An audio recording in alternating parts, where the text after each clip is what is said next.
ini nggak main-main. Ketika kita ngomong ASI ini kita nggak main-main. It's serious. It's a serious deal. ASI itu punya peranan sangat penting. Dan ASI itu suatu kondisi di mana tidak ada kontraindikasinya. Ya kan, jadi kita ngomong kasus sehat ya. Jadi pada bayi yang dilahirkan oleh seorang ibu juga ASI adalah pilihan terbaik kita. Nggak ada dokter yang nggak mungkin nggak tahu bahwasanya ASI adalah pilihan utama. Menyusui adalah sebuah upaya dasar preventif kesehatan karena menyusui menurunkan banyak penyakit.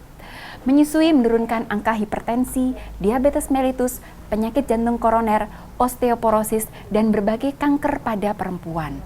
Sehingga bila masyarakat kita adalah masyarakat yang menyusui, banyak penyakit bisa kita cegah.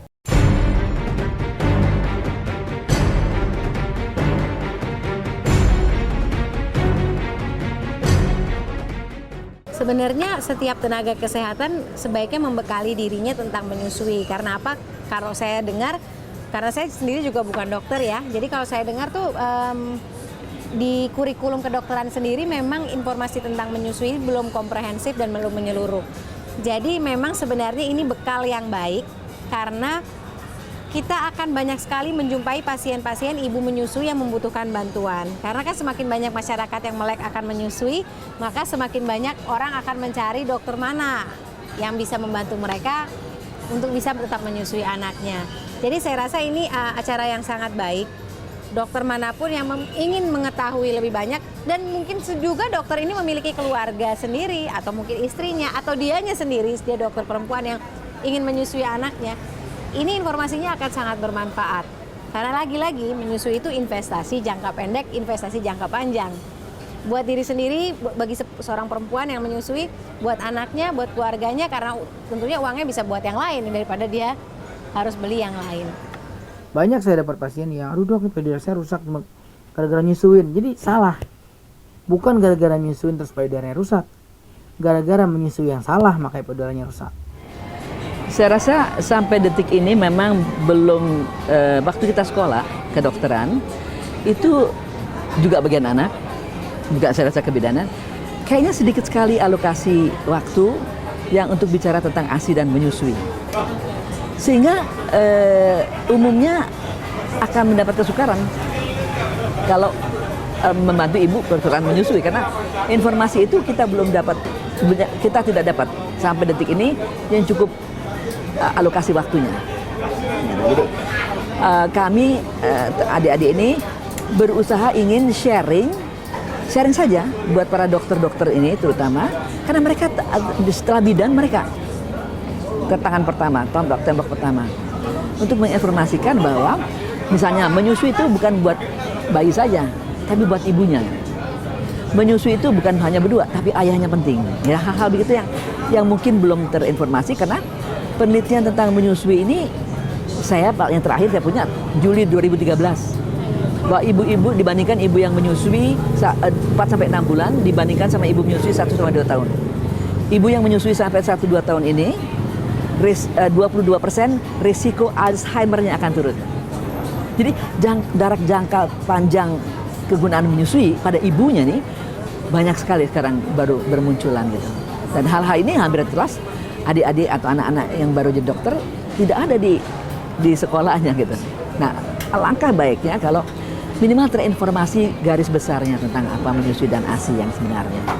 Menurut saya, dokter-dokter di luar dokter anak dan dokter kandungan itu sangat penting mengetahui tentang menyusui, karena mereka akan memberikan jawaban yang benar, memberikan konsultasi dan diagnosa yang benar juga kepada pasien-pasiennya. Contohnya waktu itu saya sempat ke dokter gigi karena harus operasi gigi. Saya tanya sama dokter giginya, dia tahu atau tidak tentang kalau saya sedang menyusui, obat-obatan mana yang boleh, mana yang tidak. Kebetulan dokter itu mengetahui dan saya sangat terbantu sekali.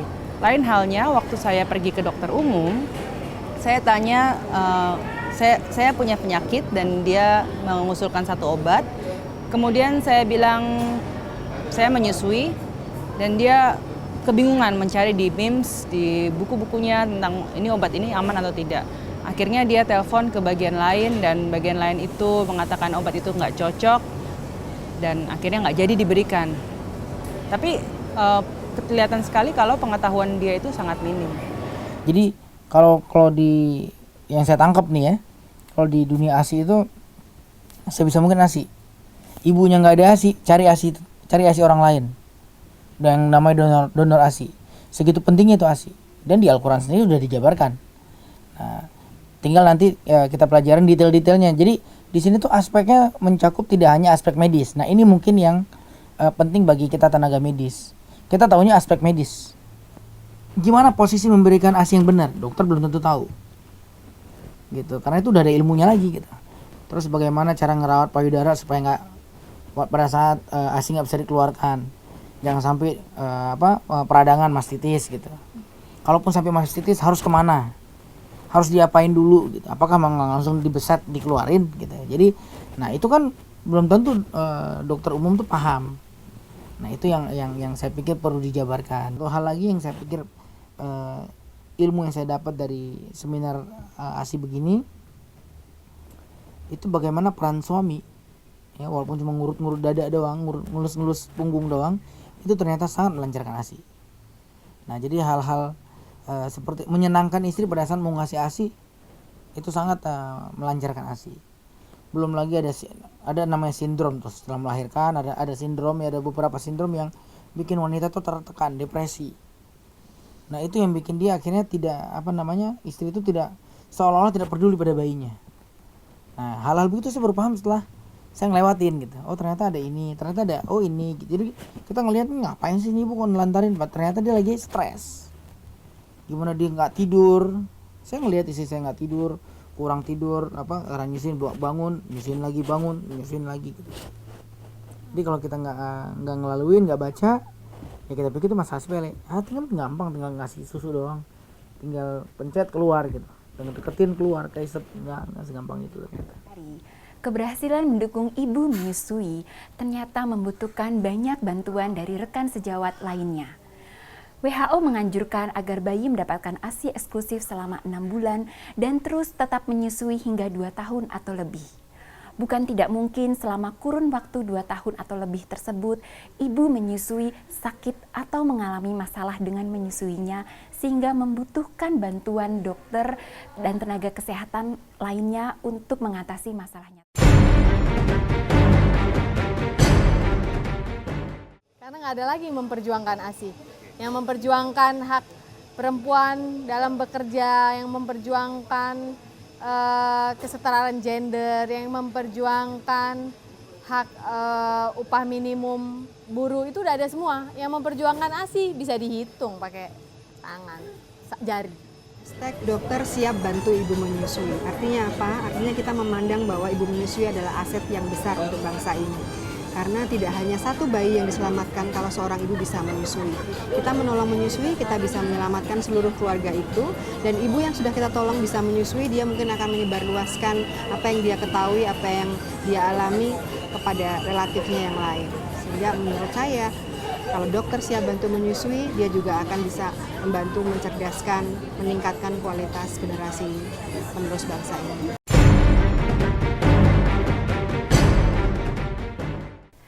Porsi menyusui dalam kurikulum kedokteran kita saat ini sayangnya belum dapat menjawab kebutuhan praktis di lapangan sehari-hari. Oleh karenanya, Sentra Laktasi Indonesia bekerja sama dengan beberapa dokter penggiat laktasi mengadakan sebuah seminar menyusui untuk para dokter bertajuk Breastfeeding Friendly Practice pada tanggal 8 Maret Sabtu yang akan datang. Seminar ini menghadirkan beberapa pembicara, di antaranya Dr. Utami Rusli, SPA IBCLC, dan juga Dr. Purnawati, SPAK, yang sudah tidak asing lagi di telinga kita.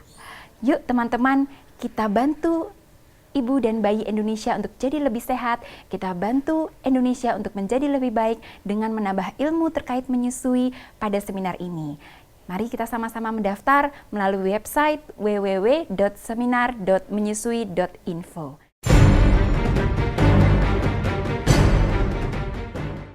Kalau saya akan menceritakan apa yang saya baru tahu akhir-akhir ini, terutama bahwa menyusui buat ibu. Ini yang belum banyak tahu, bahwa menyusui itu, jadi kalau kita mengkhianati satu anak jika kasih sesuai formula, kita mengkhianati juga ibunya. kualitas hidup ibu di hari tua akan tidak baik menurut penelitian-penelitian terakhir yang saya kumpulkan tadi. Dan ini yang berjarang, dan saya akan mengangkat juga peran ayah. Peran ayah itu bukan pembantu, peran utama ternyata.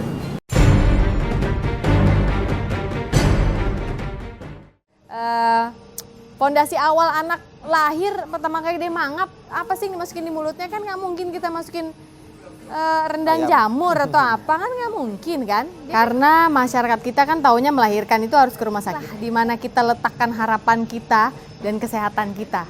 Nah, ini tanggung jawab kita dengan bantuan mereka.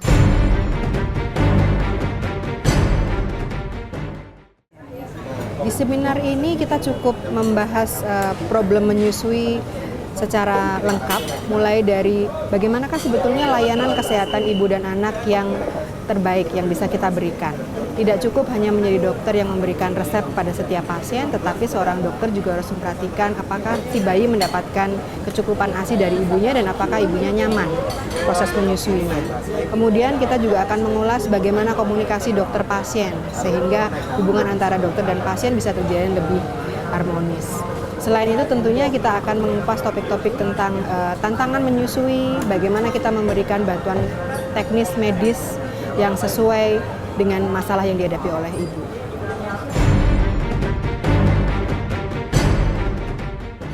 Kita sebagai dokter, apalagi dokter anak dan dokter umumnya, itu memang bersumpah untuk kualitas hidup manusia yang di tangan kita itu lebih baik, itu sumpah kami.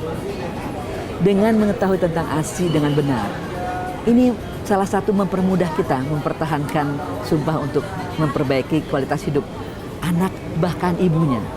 Ini yang ingin saya sharing. Ibunya juga ikut. Jadi kalau kita dengan gampang kasih formula pada anaknya, bukan hanya anak yang menderita, tapi ibunya si anak pun akan menderita. Nah, sekali lagi, kalau seorang ibu tidak mau menyusui, bukan salah ibunya jelas. Karena tidak ada manusia dewasa yang kalau ditawarkan, kalau tua mau sakit atau mau sehat, saya mau kanker aja lah, saya mau kanker payudara, kanker rahim, kanker endometrium, tekanan darah tinggi, diabetes, stroke, hipertensi, nggak mungkin. Ya, jadi kalau sampai ibu tidak menyusui, yang salah kita, semua kita sekeliling ibu itu, suami, mertua, keluarga, lingkungan, rumah sarana kesehatan, tenaga kesehatan. Jadi, kalau menurut saya sangat penting, karena siapapun yang bisa melakukan direct contact dengan seorang ibu hamil dan ibu menyusui, siapapun tenaga medis, nggak harus dokter, termasuk perawat, ya, termasuk misalnya ahli gizi dan sebagainya, siapapun yang punya akses direct contact dengan seorang ibu hamil dan ibu menyusui harus memiliki ilmu ASI. Itu menurut saya. Itu. Jadi nggak hanya dokter anak dan dokter kandungan, dan tidak hanya sebatas dokter saja, siapapun dia tenaga kesehatan. Menurut saya penting karena jangan sampai nanti dokter ini malah memberikan sesuatu yang salah gitu untuk si ibu. Dan selain itu juga kan pasti secara itu lebih praktis untuk si pasien untuk hanya bertemu dengan satu dokter saja, tidak perlu rujukan ke dokter yang lain. Jadi saya rasa pihak tenaga kesehatan sebaiknya juga bisa membekali dirinya supaya bisa membantu orang tua ini. Karena apa? Karena orang tua sekarang juga pada pinter-pinter. Kalau dia nggak dapet tenaga kesehatan yang dia senang, yang dia bisa diskusi sharing, akhirnya dia bisa cari yang lain. Satu yang itu. Yang kedua, yang juga tidak kalah penting adalah sebenarnya bukan apa yang ingin kita sampaikan tentang menyusui, tetapi bagaimana kita menyampaikannya. Kadang-kadang kita lebih sering menyuluh kepada ibu, memberikan informasi, tapi tidak mendengarkan sebenarnya apa persoalan yang sesungguhnya yang terjadi, atau kita tidak meluangkan waktu lebih banyak untuk mendengar dan duduk bersama pasien kita untuk ngobrol, untuk cari tahu sebenarnya permasalahannya apa, sehingga bisa diselesaikan, dicari benang merahnya. Jadi saya rasa workshop ini akan sangat membantu karena di situ ada teknik-teknik kayak komunikasinya seperti apa. Jadi paling tidak untuk pembelajaran diri sendiri, pembekalan kita juga yang kita bisa aplikasikan di dunia prakteknya ketika kita bertemu dengan pasien, baik yang menyusui ataupun tidak, karena teknik komunikasi kita pakailah di mana-mana. Seminar dokter siap bantu ibu menyusui ini sangat penting diikuti oleh dokter-dokter umum, dokter internis, dokter apapun, supaya mereka justru bisa mendukung ibu-ibu yang masih menyusui ini supaya terus untuk bisa menyusui dan penyakitnya juga disembuhkan. Karena kalau mereka kurang pengetahuan, itu akan membahayakan bukan cuma ibunya tapi juga anaknya. Karena kalau misalnya mereka memberikan obat yang nggak tepat, si bayi ini juga akan mendapatkan masalah. Bahkan kemungkinan besar mungkin menyusuinya harus di stop, tidak baik juga buat bayinya ini. Jika teman sejawat ingin mengetahui seberapa penting seminar ini bagi kita sebagai dokter, saya tentu akan menjawab bahwa seminar ini sangat penting karena sehari-hari kita akan selalu bertemu dengan klien yang seorang ibu yang sedang menyusui. Pada saat ibu menyusui tentu akan ada keluhan atau problem yang dialami yang sedikit banyak kita merasa perlu untuk membantu beliau.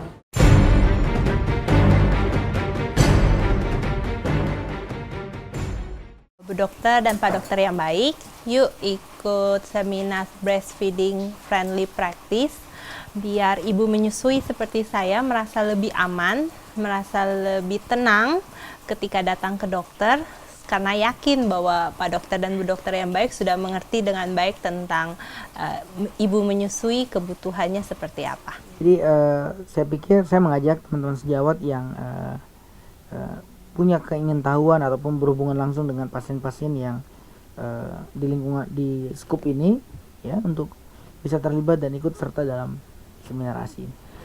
Anak-anak, adik-adik, para dokter baru, dokter muda, seminar ini akan berbagi informasi tentang pentingnya menyusui dan ASI yang kita tahu akan meningkatkan kualitas hidup ibu dan bayi, bukan hanya bayi.